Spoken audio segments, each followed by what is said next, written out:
साथियों नमस्कार। एक बार फिर से आप सभी का बहुत बहुत स्वागत है आपके अपने चैनल कंपटीशन नॉलेज में। आज की इस वीडियो के अंदर हम बात करने वाले हैं न्यूटन के गति के नियमों के बारे में और इन नियमों से परीक्षा में आजकल किस तरह से प्रश्न पूछे जा रहे हैं और हम उनका सटीक आंसर कैसे दें।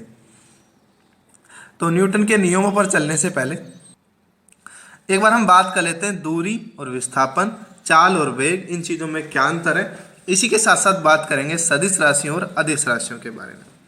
सबसे पहले बात कर लेता हूं सदिश राशियां, उसके बाद अदिश राशियां। अदिश राशियां क्या होती हैं? ऐसी राशियां जिनका परिमाप दिया होता है लेकिन उनकी दिशा नहीं होती। बिल्कुल शॉर्ट में समझाऊंगा, ज़्यादा वक्त न गवाते हुए। परिमाप दिया होता है लेकिन उनकी दिशा नहीं होती। सदिश राशियां जिनकी परिमाप के साथ साथ दिशा भी होती है। अब कैसे? दूरी, दो बिंदुओं के बीच के स्थान को दूरी बोल देते हैं, ठीक है। किसी भी मार्ग की लंबाई को दूरी बोल देते हैं। विस्थापन क्या होता है? किसी निश्चित दिशा में किन्हीं दो बिंदुओं के बीच की न्यूनतम दूरी को, किसी निश्चित दिशा में किन्हीं दो बिंदुओं के बीच की न्यूनतम यानी ये कम से कम दूरी को हम विस्थापन बोलते हैं। ये होगी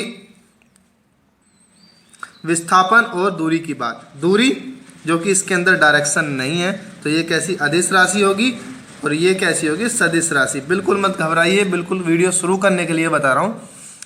अदिश और सदिश राशियों की एक ट्रिक की अलग से मैं वीडियो ला रहा हूँ, आज या कल वो भी वीडियो आपको मिल जाएगी।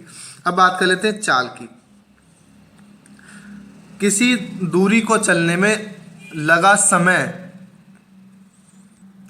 या दूरी और समय का अनुपात, ऐसा कह लो, नहीं तो प्रति सेकंड चली गई दूरी को हम चाल कहते हैं। और किसी पर्टिकुलर दिशा में प्रति सेकंड चली गई दूरी को हम क्या कहते हैं? वेग। वेग जो कि एक सदिश राशि है, चाल जो कि एक अदिश राशि है। ये डिफरेंस हो गया किसमें?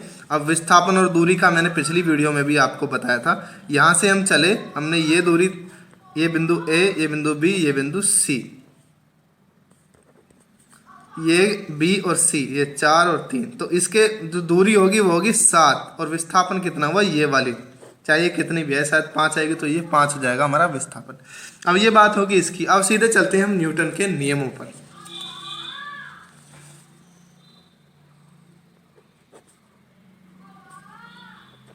न्यूटन के नियम, गति के नियम।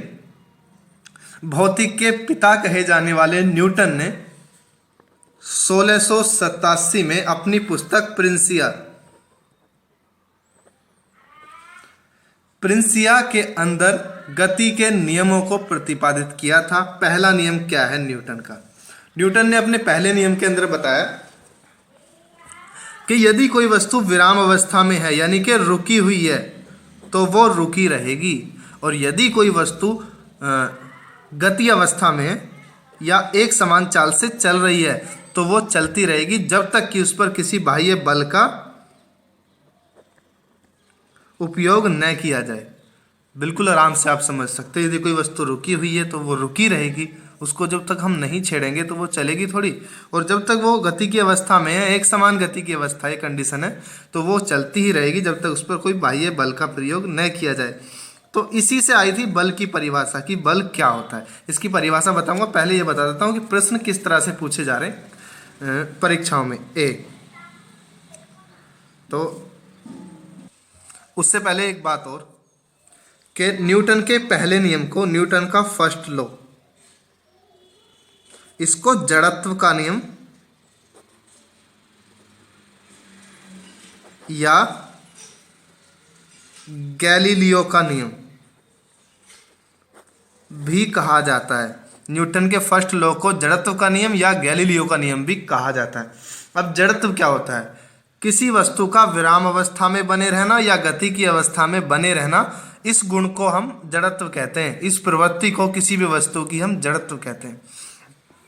चलिए पहला उदाहरण मैं लेने वाला था, पहला उदाहरण ये ले रहा हूं कि ठहरी हुई बस या रेल या कार या स्कूटर, ठीक है, स्कूटर रहने तो इन 3 की बात कर लेते हैं। ठहरी हुई स्कूटर के अचानक चल पड़ने पर उसमें बैठे यात्री आगे की ओर या पीछे की ओर और झुक जाते हैं। यह क्यों होता है? प्रश्न आ गया आपके, बस या कार या रेल में बैठे हुए यात्री बस के अचानक चलने से पीछे की ओर झुक जाते हैं या पीछे की ओर गिर पड़ते हैं, तो यह क्यों होता है? आपको आंसर देना है जड़त्व के कारण, गैलीलियो के नियम के कारण या न्यूटन के फर्स्ट लॉ के कारण। तीनों में से जो भी आपको ऑप्शन में मिल जाए वही सही है। उदाहरण नंबर 1, उदाहरण नंबर 2 बता रहा हूं आपको।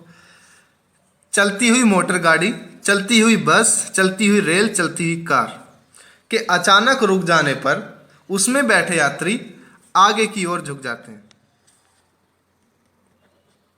आगे की ओर गिर पड़ते हैं या आगे की ओर झुक जाते हैं। इस तरह का क्वेश्चन आता है तो बोलते हैं ऐसा क्यों होता है? ऐसा होता है जड़त्व के कारण, गैलीलियो के नियम के कारण और न्यूटन के फर्स्ट लॉ के कारण। तीनों में से जो भी आपको ऑप्शन में मिले वही लगा देना, वही इसका आंसर होगा।